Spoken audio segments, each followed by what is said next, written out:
Hi everyone, how are you all going? This week's reading vlog was different to how it was meant to be. The reading vlog was meant to be a spoilery reading vlog about The War of Two Queens, which is the fourth book in the From Blood and Ash series, but didn't end up happening like that because I ended up reading Nevernight alongside it. So my idea was I would easily binge like The War of Two Queens. Didn't happen because I got easily distracted and I was just busy, I was tired from work, didn't end up happening. So no spoilers for any of these books, but you will hear me talk a little bit about The War of Two Queens, but mainly about Nevernight, which is the first book in the Nevernight Chronicles by Jay Kristoff. So those two books and just little bits and things that I did in between. So, with that being said, I will take you back to when the vlog kind of first began, and I hope you enjoy.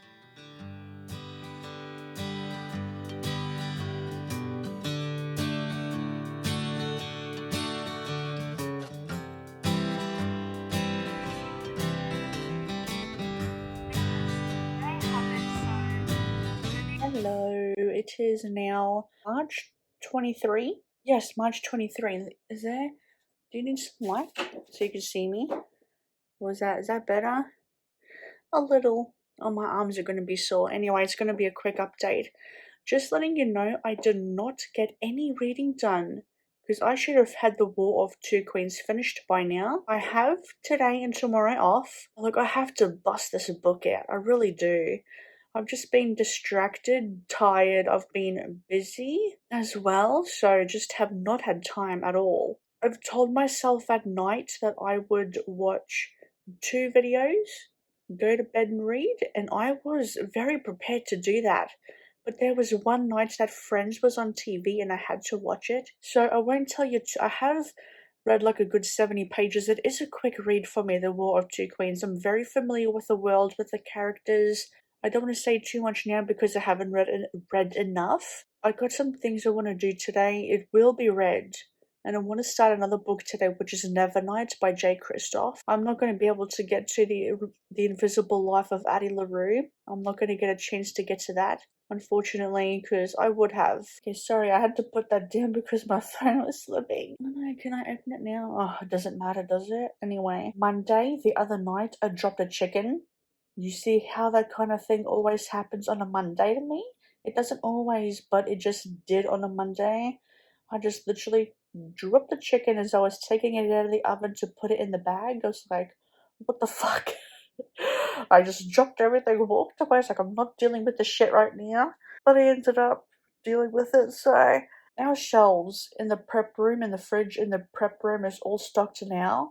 We've got all our bacon, we've got all our little red sausages, which is like a cocktail Franks, we've got all our hot dogs, like hot dog sausages, we've got all our hams that we used to have, and it feels so good to have a full fridge and to actually do something instead of walking around like a dodo bird not knowing what to do. It actually feels good to get back in and slice things, you know, and to actually have like a full fridge of things to do for my job. So it's really good. It's really good. That's really all I had to say. So I'll see you later. I am the worst vlogger ever. So it is now Thursday. I'm up to page 37, which is chapter 4 in Nevernight. I started tabbing again, which I'm very excited about, and I'm really enjoying this so far. There are 3 sons in this book. I didn't notice that Nevernight actually means it's never night for years at a time because there's 3 sons. That's fascinating to me. It really is. There's definitely something interesting with Mia's past. Her father died of treason and conspiracy to overthrow the Republic of Itria, and I think the mother's involved too. I don't even know if the mother's involved. There's a bit of a past, a bit of a secret to the past there.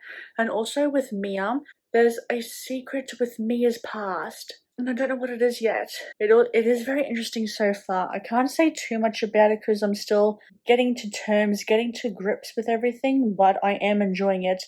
There are a lot of footnotes, but they don't bother me too much, like at all. It may be a bit info dumpy, goodness me.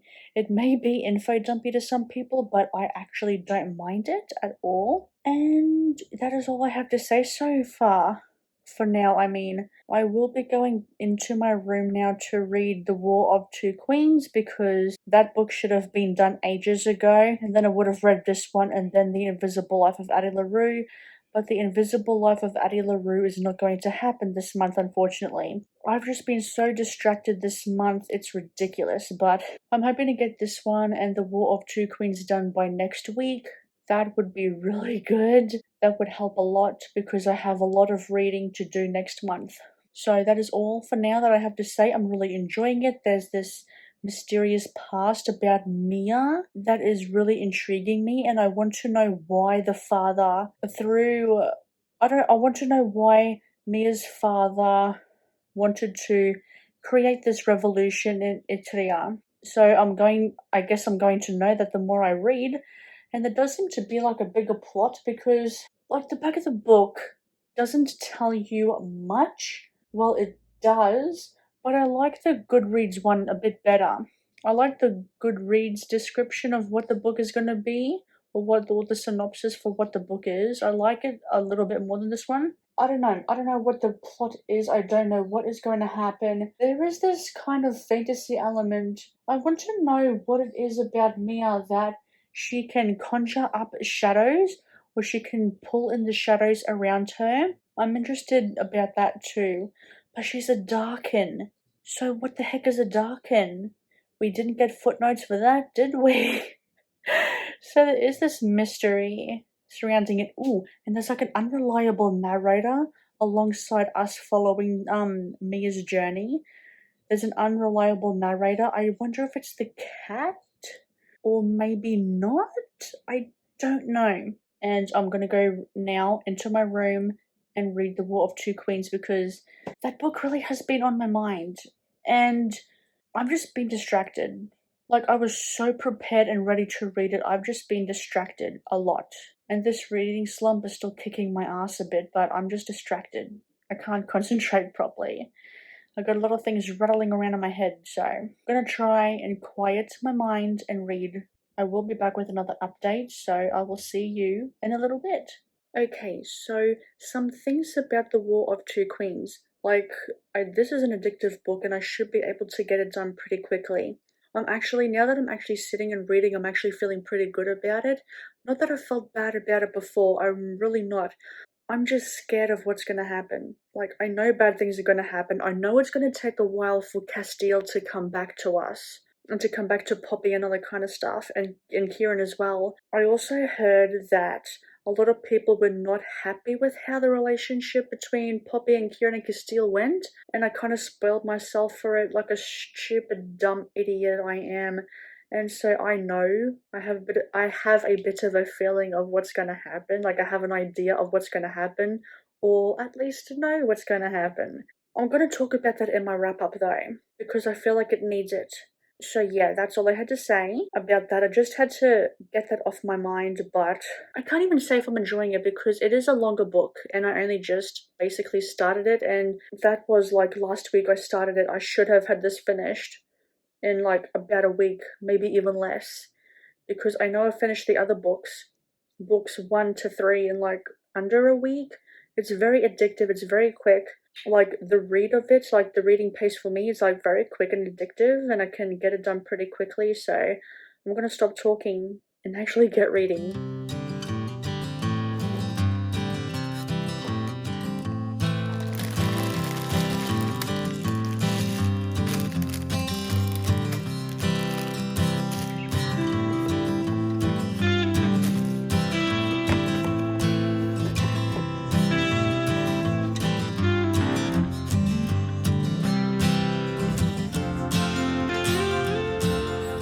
26th of March, it is Saturday now. I'm not starting, but I'm going to continue on with Nevernight. I'm about page 40 into it.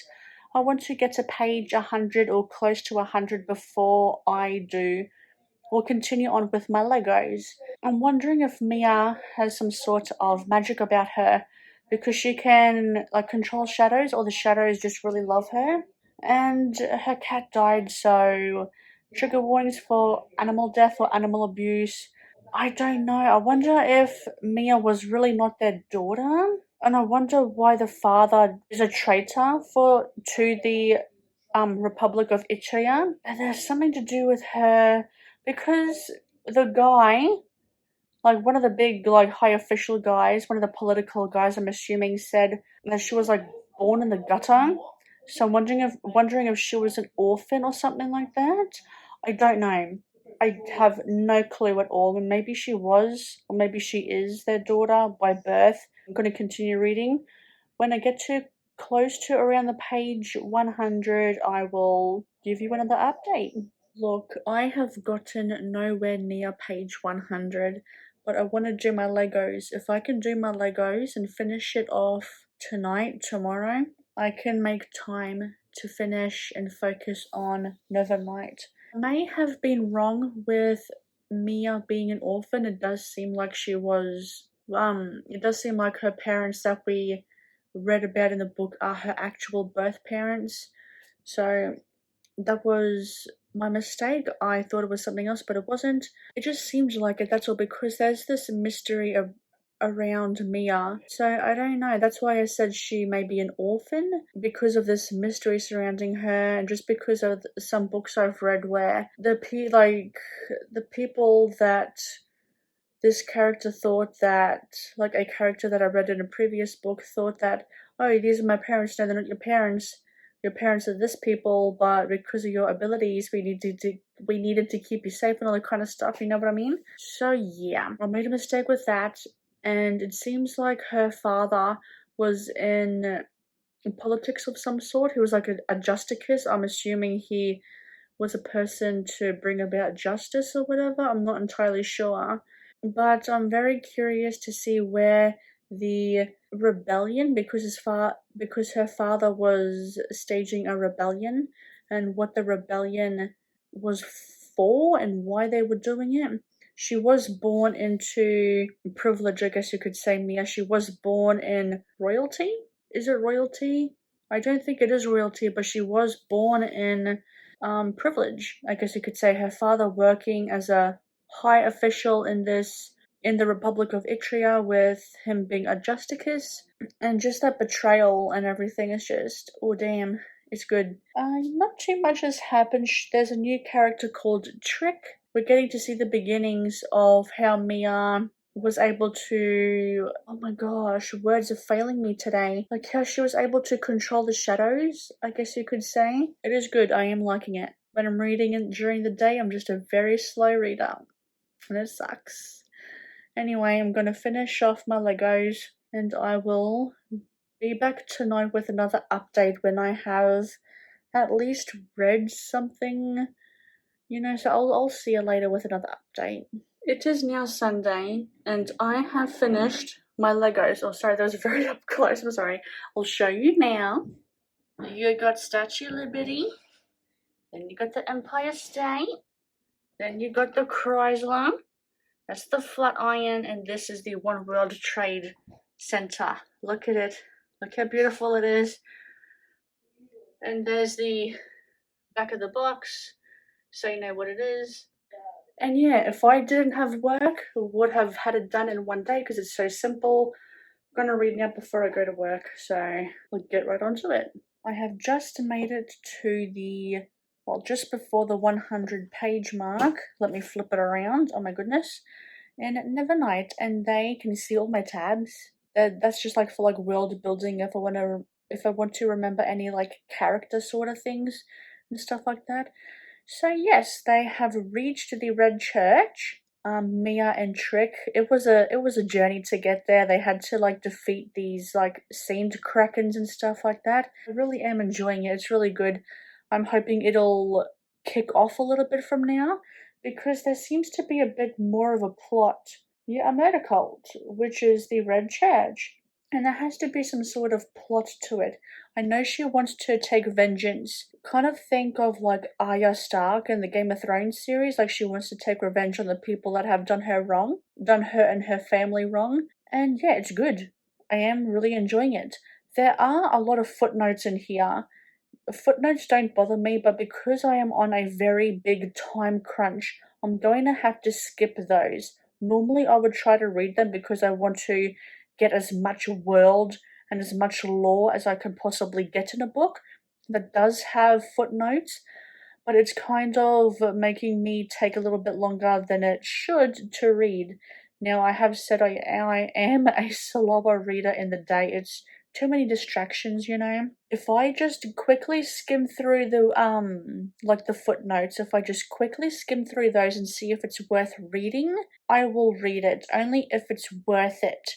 Like if there's something with the lore I want to talk about. Or sorry, not talk about, read about. There was like a big footnote for a whiskey, and it was longer than it needed to be. Like it gave you the history of the families and which ones had like the better recipes. I only just read that it was just a whiskey and that there were like two popular recipes and two families that made it like really good and whatever. I didn't read those, like the history of it with the two families and how they were fighting and all that kind of shit. I didn't read that because I was like, this is going to take a little bit too much time out of me reading the actual story. But if there's like lore, if there's like a bit extra world building into it, I will most likely read it. So yes, it's going good so far. I'm hoping to read at least another 50 pages tonight. I'm hoping, oh my gosh, just this month has been good for reading, but also I've just been distracted and busy and tired. It's just ridiculous. It's crunch time now. No watching TV, read, crunch time. Hello, it's been a little while and it's nearing the end of this reading vlog, or the length of this kind of different kind of reading vlog that I'm thinking of doing.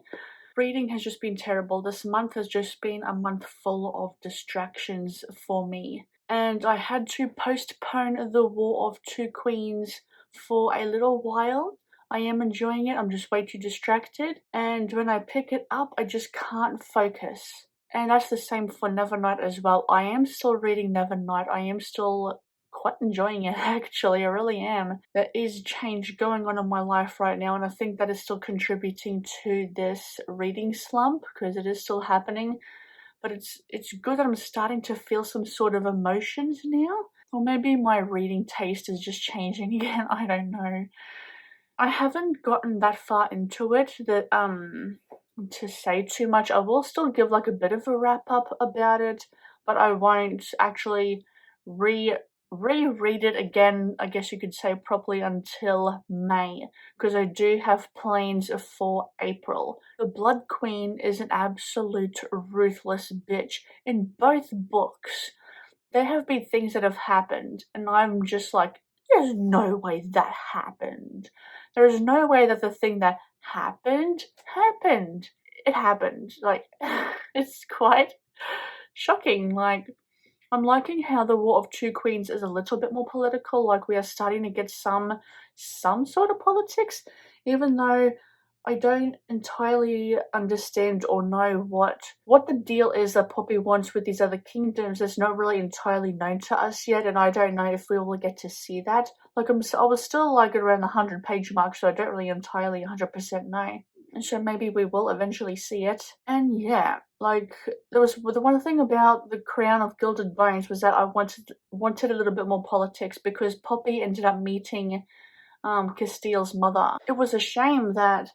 And she was training or learning about politics with Castile's father. We didn't get to really see that. We were just told that she was learning about politics, but we never really got to see that. Which is fine, because if you're not used to writing a story like this, because Jennifer L. Armentrout has said she's never written a book like this, so I can forgive her for not writing a book that has really complex like politics in it. Not everyone can do that, you know. I'm still really thoroughly loving this series. I really truly am. Nevernight, it's in my other room. I don't want to go and get it. because I didn't really read last night. I watched Encanto for the second time and then listened to music as I was trying to fall asleep, and it was just Encanto is starting to become one of my favorite Disney movies. That movie is just incredible. I'm liking it so far. I'm interested about this assassin skill because it's very ruthless, very brutal. I am kind of getting Throne of Glass by Sarah J. Maas vibes, with the fact that in Throne of Glass, Selena is doing these trials to become the champion for the king. And in Endor? No, not Endor, that's Star Wars. In Endovia, that's it. In Endovia. And there was like murder. So these people that were doing the trials to become the champion for the king in Endovia, they were getting killed off. And a similar situation is happening in Nevernight, which is why it's giving me those kind of vibes, you know? But I am really enjoying it. I wonder if I still think there's a bit of like an unreliable narrator about it. I'm still kind of skipping the footnotes unless it's absolutely necessary I read it for like a little bit of extra context. Normally, I read footnotes in a book if it has it, and I'm usually fine with it. This time, I really can't because I'm in a time crunch, and I filmed my wrap up. No, not my wrap up. My April TBR yesterday, and I noticed that God's Grave, which is book 2, because I'm planning on hopefully maybe reading that one as well.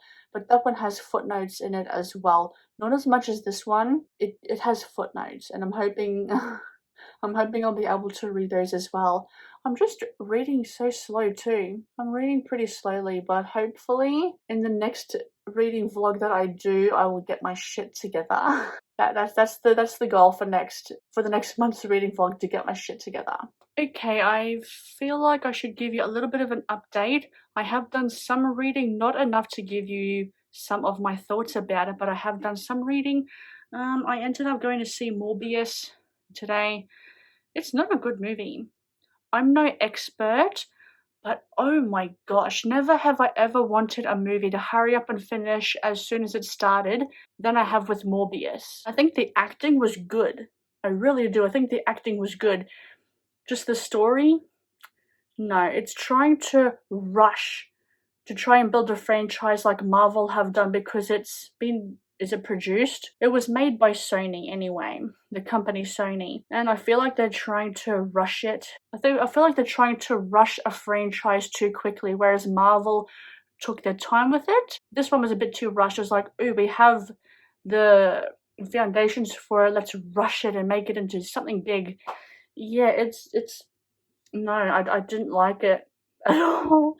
I was fidgeting in my seat most of the time, and there were some elements I liked, but there weren't enough for me to overall enjoy the movie, unfortunately. You know, you're gonna get dud movies and all that kind of stuff. It was good to get out, and the thing though, the trailer had been pushed and had been shown on each commercial break so many times, and it made me a little skeptical over whether it was good, because I've noticed if a movie tries to push like a trailer out really like a lot, then I've noticed that sometimes the movie is not good.